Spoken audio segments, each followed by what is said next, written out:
desire, for if it had blown southerly, I had been sure to have made the coast of Spain, and at least reached to the Bay of Cadiz.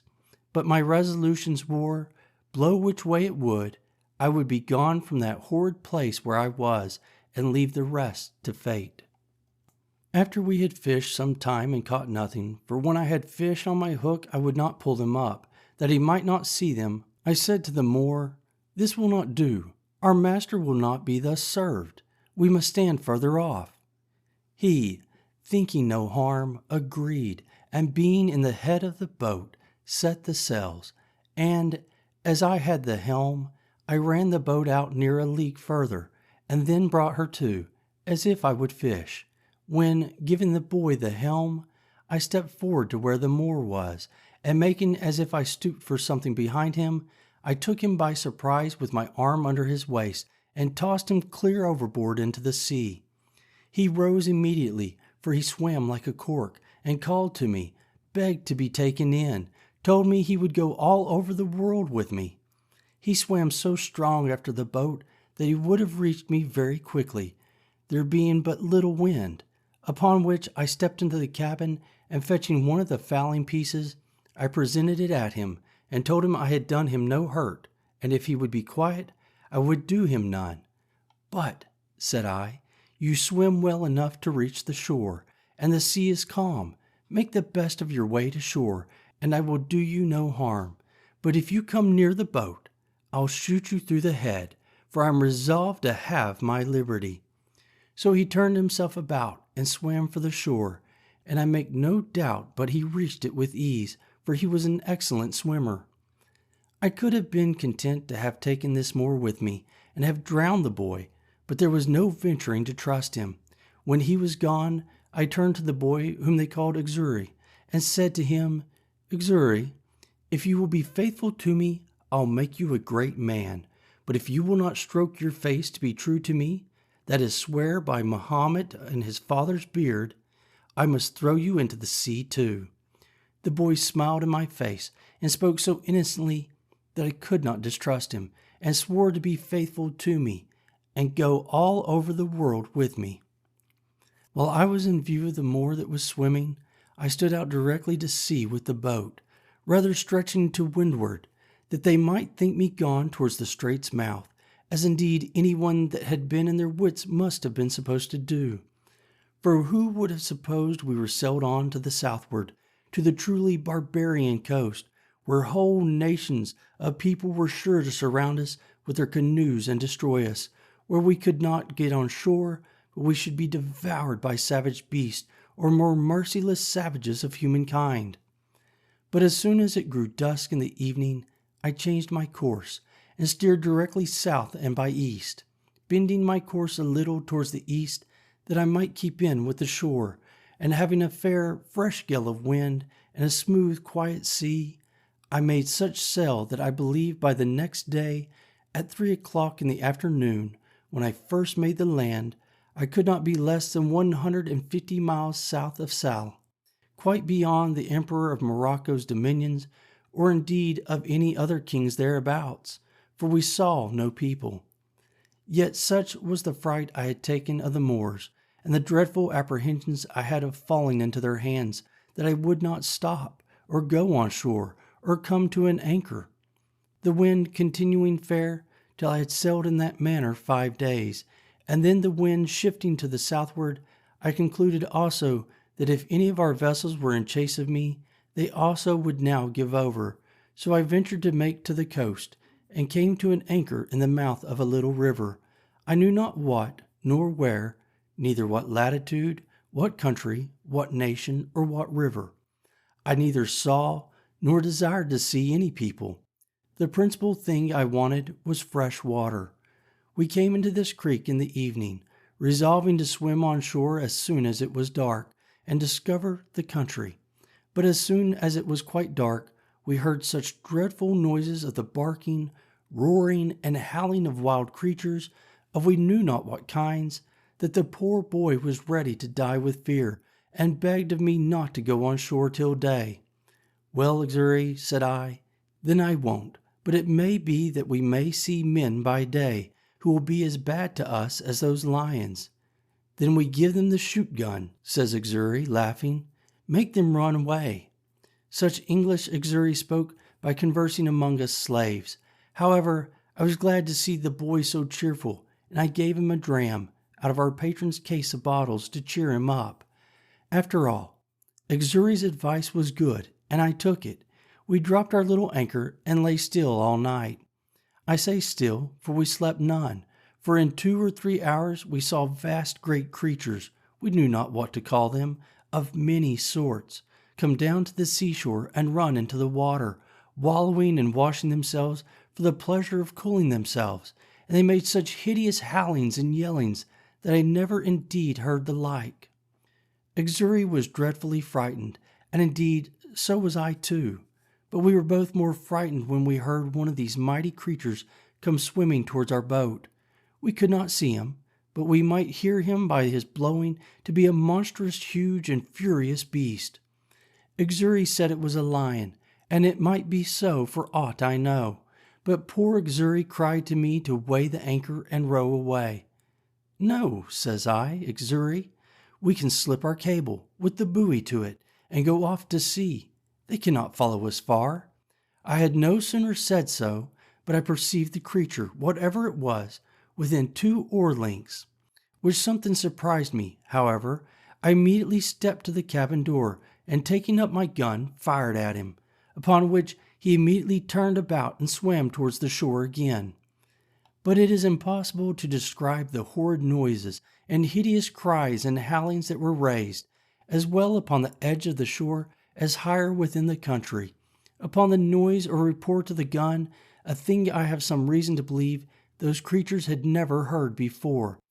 This convinced me that there was no going on shore for us in the night on that coast, and how to venture on shore in the day was another question too. For to have fallen into the hands of any of the savages had been as bad as to have fallen into the hands of the lions and tigers. At least we were equally apprehensive of the danger of it. Be that as it would, we were obliged to go on shore somewhere or other for water, for we had not a pint left in the boat. When and where to get to it was the point. Exuri said, if I would let him go on shore with one of the jars, he would find if there was any water, and bring some to me. I asked him why he would go, why I should not go, and he stay in the boat. The boy answered with so much affection as made me love him ever after. Says he, if wild man comes, they eat me, you go away. Well, Exuri, said I, we will both go, and if the wild man comes, we will kill them. They shall eat neither of us.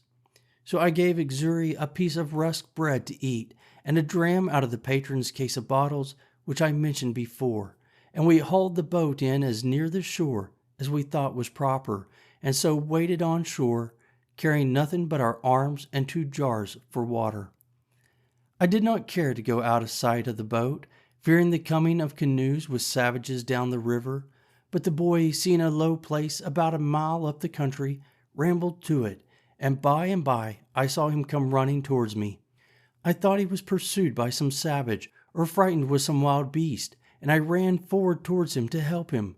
But when I came nearer to him, I saw something hanging over his shoulders, which was a creature that he had shot, like a hare, but different in color and longer legs.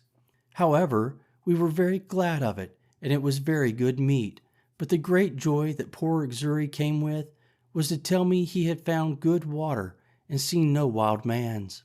But we found afterwards that we need not take such pains for water, for a little higher up the creek where we were, we found the water fresh when the tide was out, which flowed but a little way up. So we filled our jars and feasted on the hare he had killed, and prepared to go on our way, having seen no footsteps of any human creature in that part of the country. As I had been one voyage to this coast before, I knew very well that the islands of the Canaries and the Cape de Verde Islands also lay not far off from the coast, but as I had no instruments to take an observation to know what latitude we were in, and not exactly knowing, or at least remembering what latitude they were in, I knew not where to look for them, or when to stand off to sea towards them. Otherwise, I might now easily have found some of these islands, but my hope was that if I stood along this coast till I came to the part where the English traded, I should find some of their vessels upon their usual design of trade that would relieve and take us in. By the best of my calculation, that place where I now was must be that country which, lying between the Emperor of Morocco's dominions and the Africans, lies waste and uninhabited, except by wild beasts, the Africans having abandoned it and gone farther south for fear of the Moors, and the Moors not thinking it worth inhabiting by reason of its bareness, and indeed both forsaking it because of the prodigious number of tigers, lions, leopards, and other furious creatures which harbor there, so that the Moors use it for their hunting only, where they go like an army, 2,000 or 3,000 men at a time, and indeed for near 100 miles together upon this coast we saw nothing but a waste, uninhabited country by day, and heard nothing but howling and roaring of wild beasts by night. Once or twice in the daytime I thought I saw the Pico of Teneriffe, being the high top of the mountain Teneriffe in the Canaries, and had a great mind to venture out, in hopes of reaching thither, but having tried twice, I was forced in again by contrary winds, the sea also going too high for my little vessel, so I resolved to pursue my first design, and keep along the shore. Several times I was obliged to land for fresh water after we had left this place, and once in particular, being early in morning, we came to an anchor under a little point of land, which was pretty high, and the tide beginning to flow, we lay still to go further in. Exuri, whose eyes were more about him than it seems mine were, calls softly to me, and tells me that we had best go further off the shore. For, says he, look yonder lies a dreadful monster on the side of that hillock, fast asleep. I looked where he pointed, and saw a dreadful monster indeed, for it was a terrible great lion that lay on the side of the shore, under the shade of a piece of the hill that hung, as if it were a little over him. Exuri, says I, you shall on shore and kill him. Exuri looked frightened, and said, me kill? He eat me at one mouth. One mouthful he meant. However, I said no more to the boy, but bade him lie still, and I took our biggest gun, which was almost musket-bore, and loaded it with a good charge of powder, and with 2 slugs, and laid it down. Then I loaded another gun with 2 bullets, and the third, for we had 3 pieces, I loaded with 5 smaller bullets. I took the best aim I could with the first piece to have shot him in the head, but he lay so with his legs raised a little above his nose that the slugs hit his leg about the knee and broke the bone. He started up, growling at first, but finding his leg broken, fell down again, and then got upon 3 legs and gave the most hideous roar that ever I heard.